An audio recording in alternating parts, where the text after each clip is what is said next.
The following is an overview of the Templeton Growth Fund fact sheet as of March 31st, 2024. First, let's read the investment overview for this fund. It reads, the fund seeks long-term growth by investing primarily in the equity securities of companies located anywhere in the world, including developing countries. What I like about the Templeton Growth Fund is that this fund is not limited to only looking in the United States for great investment opportunities. The Templeton Growth Fund can look for great investment opportunities anywhere in the world. I think there are more opportunities for growth by not limiting oneself to just the United States. Before we look to the investment returns of the Templeton Growth Fund, let's go first to the share class details section. There are 5 different share classes: the advisor class shares, Class A shares, Class C shares, Class R shares, and Class R6 shares. Advisor shares are primarily sold by registered investment advisors. I am not a registered investment advisor. I'm a licensed broker-dealer. With advisor shares, there is no upfront sales charge. The advisor share class has lower annual fees, 0.79%, than the Class A shares, 1.04%, Class C shares at 1.79%, or the Class R shares at 1.29%. However, the registered investment advisor will typically tack on an additional 1% fee per year. The combination of these two fees, investment advisors separately billed annual fee of 1% per year, plus the 0.79% fee for the advisor share class for a total of 1.79%. These fees are often higher in combination than the annual fees for the Class A shares at 1.04%, Class R shares at 1.29%, or Class R6 shares at 0.74%. Also, depending on how much you invest in the Class A shares, the upfront commission is lower the more Class A shares you purchase. The upfront commission in the Class A shares goes away completely if you buy a lot of Class A shares. We will see this later when we look at the Class A sales chart grid. In addition, registered investment advisors who sell advisor shares often have high minimum account size requirements to become a client of theirs. Many registered investment advisors require a minimum investment of $500,000 to become a client of theirs. Some have much higher required minimums than that.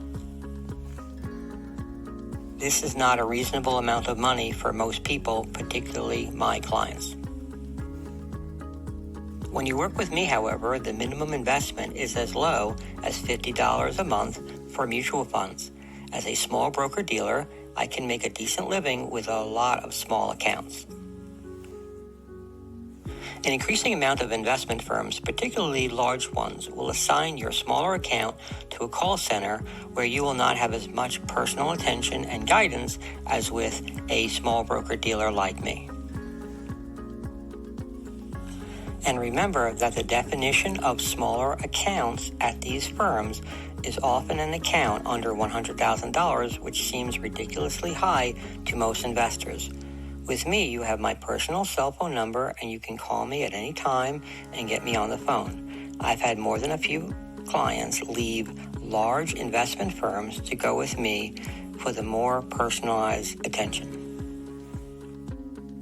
Now, with Class C mutual fund shares, although they do not charge an upfront sales charge, the annual expenses are typically higher than all the other classes. So over the long run, you might pay more to own this fund than any other share classes such as the A shares. Class C shares are not that popular and only make sense if you are investing for a short time horizon, such as 5 years. Moving on to Class R and Class R6 shares.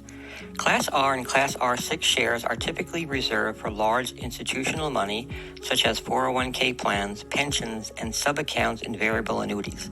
They typically have no upfront sales charge and lower annual fees, 1.29% for the Class R shares and 0.74% for the Class R6 shares. However, these two share classes are not available to most people and can have much higher minimum investment commitments. For example, the Class R6 shares investment minimum is $1 million or more. Finally, Class A shares, which broker-dealers like me primarily sell, charges an upfront sales charge of a maximum of 5.5%. You can pay less than this by purchasing more shares, and the sales charge goes away completely if you buy a lot of shares. Here's a commission grid table for the Templeton Growth Fund. So as you can see, between 0 and $24,999, there's a commission of 5.5%. And as you purchase more, the commission could be a lot lower. So, for instance, if you purchase $1 million and above, there isn't any commission at all. The annual expenses for the Class A shares as of March 31st, 2024 are 1.04%, which is lower than the Class C and the Class R shares, but higher than the advisor class and Class R6 shares. But remember the limitations of the advisor share class, additional fees and larger account minimums, the limitations of the Class R shares, which are typically for institutions, and the limitations of the R6 shares, which are typically for institutions, and also have a $1 million minimum investment, as discussed above. Let's look at the average annual total returns for the Class A shares. There are two sections. The first section is without sales charges, and the second section is with the maximum sales charge. Remember, your sales charge can be lower depending on how much you invest.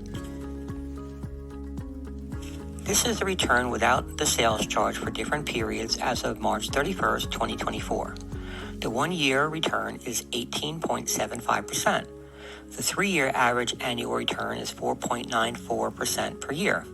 The 5-year average annual return is 6.18% per year. The 10-year average annual return is 3.63% per year. And the average annual return since this fund started about 70 years ago, on November 29th, 1954, is 11.30% per year. With the maximum sales charges, the returns as of March 31st, 2024 are as follows. The 1-year return is 11.68%. The 3-year average annual return is 2.98% per year. The 5-year average annual return is 4.99% per year. The 10-year average annual return is 3.05% per year. And the average annual return since this fund started about 70 years ago, on November 29th, 1954, is 11.21% per year. Now let's take a look at the cumulative total returns without sales charges of the A share class over the last decade. First of all, in the last 3 months as of March 31st, 2024, the shares returned positive 7.04%. So year to date as of March 31st, 2024, the return was 7.04% positive. And in 2023, it made 20.98%. So 20.98% it made in 2023. In 2022, it lost 11.71%. In 2021, it made 5.12%. The year before that, it made 5.74%. In 2019, it made 14.83%. However, in 2018, it lost 14.54%. In 2017, it made 17.80%. 2016, 9.06%. 2015, it lost 6.46%. And in all of 2014, it lost 1.91%. So you will need to be able to tolerate this risk. This investment can go up as well as down, and you will need to be patient because there can be several years that this fund loses money. I recommend this investment only if you have a long-term time horizon, typically at least 10 years or more. Now, let's move on to the geographic allocation of where this fund invested its money as of March 31st, 2024. As you can see, the fund is invested in the United States, 46.75%, United Kingdom, 18.45%, Japan, 7.04%, France, 5.84%, Germany, 4.51%, South Korea, 2.82%, Taiwan 2.02, India 1.97, other 6.08, and cash equivalents 4.52%. Now let's take a look at the top equity issuers of this fund. You probably recognize many of the companies that the Templeton Growth Fund invests in. So the top equity issuers as of March 31st, 2024 are as follows. You can see that it invests in companies that you probably have heard of: Rolls-Royce, Alphabet, Target, Micron Technology, Samsung, Walt Disney, Union Pacific, United Health Group, TJX, and Amazon, to name a few. Finally, let's look at the sector allocations as of March 31st, 2024. The sector allocations are as follows. Consumer discretionary, 19.48%. Industrials, 19.28%. Information technology, 13.10%. Consumer staples, 9.96%. Communications services, 8.82%. Healthcare, 8.58%. Financials, 8.34%. Energy, 5.6%. Other, 2.33%. And cash equivalents, 4.52%. And finally, let's read this disclosure together. What you should know before investing. All investments involve risks, including possible loss of principal. International investments are subject to special risks, including currency fluctuations and social, economic, and political uncertainties, which could increase volatility. These risks are magnified in emerging markets.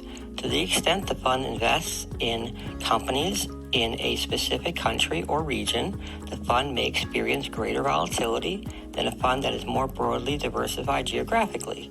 Small and mid-cap stocks involve greater risks and volatility than large-cap stocks. Derivative instruments can be illiquid, may disproportionately increase losses, and have a potentially large impact on performance. The manager may consider environmental, social, and governance (ESG) criteria in the research or investment process. However, ESG considerations may not be a determinative factor in security selection.